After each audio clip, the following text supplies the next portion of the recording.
নমস্কার। আজকে আমরা আলোচনা করব ঐশ্বর্য, সুখ এবং আপনার ভাগ্যে আছে কিনা। ঐশ্বর্য ও সুখ আপনার ভাগ্যে আছে কিনা কীভাবে বুঝবেন জন্মছক অনুযায়ী। দেখুন, অনেক কিন্তু আমরা জানি যে সুখ এবং সমৃদ্ধি দুটো কিন্তু সমার্থক শব্দ। অনেকের জীবন সুখের আছে, কিন্তু তাদের মধ্যে অর্থনৈতিক সফলতা সেরকমভাবে নেই। আবার অনেকের জীবনে অর্থনৈতিক সফলতা আছে, অর্থনৈতিক উন্নতি আছে, কিন্তু সুখ নেই। তো আর্থিক উন্নতি থাকলে অনেকটা কিন্তু সুখ আনা যায়। তো অর্থনৈতিক উন্নতি ছাড়া কখনোই কিন্তু সুখ আসবে না। দেখুন, জন্মছকে আমরা কীভাবে সেটাকে আমরা বিচার করব। তো জন্মছকে সুখ সমৃদ্ধি পেতে গেলে যে বিষয়গুলো প্রয়োজন সেগুলো হচ্ছে লগ্নভাব, দ্বিতীয় ভাব, পঞ্চম ভাব, ষষ্ঠ ভাব, দশম ভাব, লাস্ট হচ্ছে নবম ভাব। তো আমরা যে যারা অর্থনৈতিক উন্নতি পাচ্ছেন না, তারা কিন্তু এই আলোচনার মধ্যেই বুঝতে পারবেন যে আপনাদের অর্থনৈতিক সাফল্য আসছে না কেন। আবার কেউ বা বাধাবিঘ্নের মধ্যে দিয়েও জীবনে সফলতা লাভ করতে পারছেন না। তো কোনো জাতকের ভাগ্য বা উপার্জন সম্পর্কে জানতে গেলে যে ভাবগুলো প্রয়োজন সেগুলো হচ্ছে লগ্ন, দ্বিতীয়, পঞ্চম, ষষ্ঠ, দশম। প্রথমত হচ্ছে লগ্ন ভাব। তো লগ্ন ভাব হচ্ছে এই কারণে, লগ্ন ভাবটা দেখতে হবে আপনাকে দুর্বল আছে না সবল আছে, এটা স্থির না অস্থির ভাব হয়ে আছে, বা আপনার জন্য লগ্নটা অনুকূল না প্রতিকূল। অর্থাৎ লগ্নপতি এবং লগ্নভাবে কোন কোন গ্রহের দৃষ্টি আছে এবং লগ্নপতি কোথায় আছে, লগ্নপতি দুর্বল না সবল, এটা দেখানো দরকার। দ্বিতীয় ভাব জানতে হবে। দ্বিতীয়পতি স্থির না অস্থির বা দুর্বল বা সবল, এটা জানতে হবে। সঙ্গে জানতে হবে পঞ্চমপতি সবল না দুর্বল, ওই ভাবটা আপনার জন্য অনুকূল না প্রতিকূল, বা পঞ্চমপতি কোথায় আছে বা পঞ্চম ভাবে কোন গ্রহের দৃষ্টি আছে জানতে হবে। আর হচ্ছে ষষ্ঠ ভাবটা স্থির না অস্থির, আর অনুকূল না প্রতিকূল জানতে হবে। দশম ভাব থেকে আপনি জানতে পারবেন যে, এবং দশম ভাবটাও আপনার প্রতিকূল না অনুকূল, এটা কোন কোন গ্রহের দৃষ্টি আছে বা দশমপতি কোথায় আছে, এটা আপনাকে জানতে হবে। সবার থেকে শেষ ভাব হচ্ছে কিন্তু একাদশ ভাব হচ্ছে কিন্তু সাফল্যের ভাব, এটা সবচেয়ে গুরুত্বপূর্ণ ভাব। এই একাদশপতি আপনার জন্য অনুকূল না প্রতিকূল, এটা কিন্তু জানা অবশ্যই প্রয়োজন আছে। তাহলে আমরা দেখলাম প্রথম, দ্বিতীয়, পঞ্চম, ষষ্ঠম, দশম ও একাদশ ভাব, এগুলো নিয়ে মানুষের কর্মজীবন গড়ে ওঠে। এর সঙ্গে কিন্তু অবশ্যই নবম ভাবকে দেখতে হবে। তো জাতক জাতিকার যদি ভাগ্যের সহায়তা থাকে, তাহলে কিন্তু সে সহজেই অর্থনৈতিক সাফল্য লাভ করতে পারবে। অর্থাৎ ভাগ্যটা তার মসৃণ না কাঁটাযুক্ত, তার পূর্বাভাস কিন্তু এই নবম ভাব দিয়ে দিবে। তো লগ্নপতি যদি সবল হয়, তাহলে কিন্তু ওই ব্যক্তি সহজে তার জীবনের যে সমস্ত বাধা আসবে সেগুলো কাটিয়ে উঠতে পারবে, এবং সে জীবন সংগ্রামে কিন্তু জয়ী হবে যদি লগ্নপতি সবল হয়। দ্বিতীয় ভাব হলো উপার্জনের ভাব। এখানে আপনি তো কর্ম করছেন, কিন্তু টাকা পাবেন কি না সেটা কিন্তু দ্বিতীয় ভাব নির্দেশ করে। দ্বিতীয় ভাব যদি লগ্নপতির সঙ্গে সম্পর্ক করে, তাহলে তার কিন্তু সহজেই টাকা আসবে। অনেকে দেখবেন অনেক বেশি খাটে কিন্তু টাকা আসে কম, সেটা কিন্তু এই দ্বিতীয় ভাব থেকে জানা যাবে। এর সঙ্গে দেখতে হবে পঞ্চম ভাব এবং পঞ্চমপতিকে দেখতে হবে, কারণ পঞ্চম ভাব হচ্ছে বুদ্ধিমত্তা বা চিন্তা আপনার।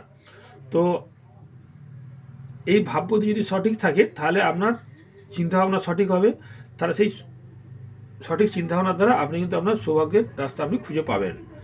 ষষ্ঠ ভাব হচ্ছে পরিশ্রমের ভাব। আপনি কতটা পরিশ্রম করছেন বা প্রতিযোগিতায় জয়লাভ, সেটা কিন্তু ষষ্ঠ ভাব। তাহলে ষষ্ঠ ভাব হচ্ছে পরিশ্রমের ভাব, আপনি কতটা পরিশ্রম করতে পারছেন। আর লাস্ট ভাব হচ্ছে দশম ভাব। দশম ভাব ইন্ডিকেট করে যে, দশম ভাব হচ্ছে প্রকৃত কর্মের ভাব। যে কোনো জাতক জাতিকার দশম ভাব হচ্ছে প্রকৃত কর্মের ভাব, কারণ কর্মই হলো জীবিকা, জীবিকার দ্বারা মানুষের পরিচিতি হয়। তাহলে এইটা দশম ভাব কিন্তু অবশ্যই ভালো থাকা প্রয়োজন। লাস্ট হচ্ছে একাদশ ভাব যে কোনো মানুষের আশা আকাঙ্ক্ষা বা পাওনা ভাগ্য সমস্ত কিছু কিন্তু হচ্ছে একাদশ ভাব। তো একাদশ ভাবটা স্থির না অস্থির আছে, অনুকূল না প্রতিকূল, এটা কিন্তু আপনাকে অবশ্যই জানতে হবে। আর একাদশ ভাবের কারক গ্রহ হচ্ছে কিন্তু বৃহস্পতি। বৃহস্পতি যাদের ভালো থাকে তারা সহজেই সমস্ত কিছু প্রাপ্তি করতে পারে, তারা সমস্ত নিজের চেষ্টার দ্বারা সমস্ত বাধা অতিক্রম করে সমস্ত কিছু সাফল্য লাভ করে যদি একাদশ ভাব ভালো থাকে। কোনো জাতকের জীবনে যা কিছু পায় সেটা কিন্তু তার কর্ম দ্বারাই নির্ধারিত হয়ে থাকে। উপার্জন অর্থাৎ দ্বিতীয় ভাব হচ্ছে কিন্তু তার সেই কর্মের প্রাপ্তি, সেই কর্মের ফল বলতে পারেন। তো বিভিন্ন জায়গায় বিভিন্ন দেশ কাল অনুযায়ী মানুষ বিভিন্ন রকম কর্ম কিন্তু করে থাকে, সেটা নির্ধারিত হয় কিন্তু দশম ভাব থেকে। তো রাশিচক্রে যে 4টা কেন্দ্র, এই লগ্ন, চতুর্থ, সপ্তম, দশম, তার মধ্যে দশম ভাব কিন্তু এটা খুবই শক্তিশালী হওয়া প্রয়োজন। কারণ দশম ভাব স্থির অস্থির প্রতিকূল অনুকূলের উপরেই কিন্তু আপনার কর্মভাগ্য অনেকটাই নির্ভর করছে বা কর্ম অনেকটা নির্ভর করছে।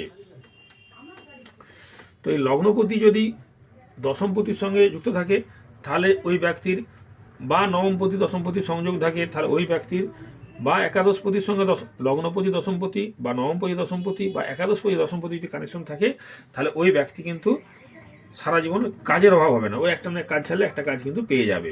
তো আবার কর্মভাবের অধিপতি যদি চর রাশি হয়, আমরা জানি চর স্থির দ্বৈতক, চর স্থির দ্বৈতক চর, তাহলে চর রাশি যদি দশম ভাব যদি চর রাশি হয় তাহলে ওই ব্যক্তির কিন্তু কর্ম কিন্তু মাঝে মাঝে পরিবর্তন হবে।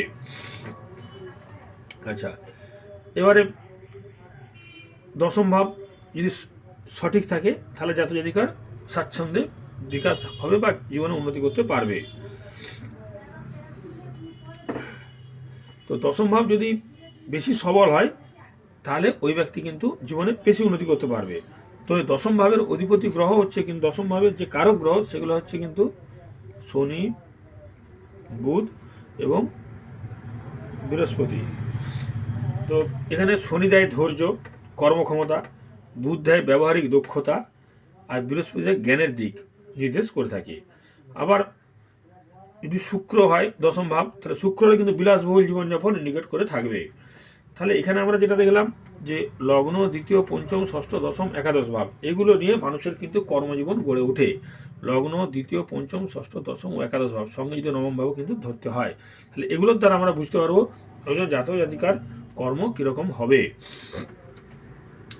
তাহলে প্রথম হচ্ছে লগ্নভাব, সে জীবনে কতটা বাধা অতিক্রম করতে পারবে সেটা দেখবো লগ্নভাব থেকে। দ্বিতীয় ভাব অর্থের ভাব, অর্থাৎ সে কি পরিমাণ টাকা আনবে বা তার উপার্জন কীরকম হবে সেটা ইন্ডিকেট করবে দ্বিতীয় ভাব। যদি দ্বিতীয় প্রতি ভালো থাকে তাহলে ভালো হবে। পঞ্চম ভাব হচ্ছে বুদ্ধিমত্তা, তার জীবনে যেসব বাধা বিঘ্ন আসবে সেগুলো তার সুচিন্তিত বুদ্ধির দ্বারা সেগুলো সে অতিক্রম করতে পারবে কিনা। ষষ্ঠ ভাব হচ্ছে পরিশ্রমের ফল বা পরিশ্রম। দশম ভাব হচ্ছে কর্মভাব। একাদশ ভাব হচ্ছে সাকসেস। আর নবম ভাব দ্বারা বোঝা যাবে তার ভাগ্যটা কত সুন্দর বা খারাপ। তার ভাগ্য যদি সুন্দর হয় তাহলে কিন্তু সে সহজেই প্রাপ্তি লাভ করবে। এভাবে 1, 2, 5, 6, 10, 11 ও নবম ভাব দ্বারা আমরা কর্ম নির্ধারণ করে থাকি বা কর্ম কতটা করতে পারবে বা জীবনে তার ঐশ্বর্য সুখ আসবে কতটা সেটা কিন্তু জানা যাবে। যদি এগুলো যদি কানেকশন হয় তাহলে তার আর্থিক উন্নতি অবশ্যই হবে। আর আর্থিক উন্নতি আসলেই কিন্তু ঐশ্বর্য এবং সুখ তার ভাগ্যে অবশ্যই আছে। কিন্তু এই ভাবগুলো যদি নেগেটিভ হয় তাহলে কিন্তু ঐশ্বর্য সুখ কিন্তু সহজে আসবে না। নমস্কার।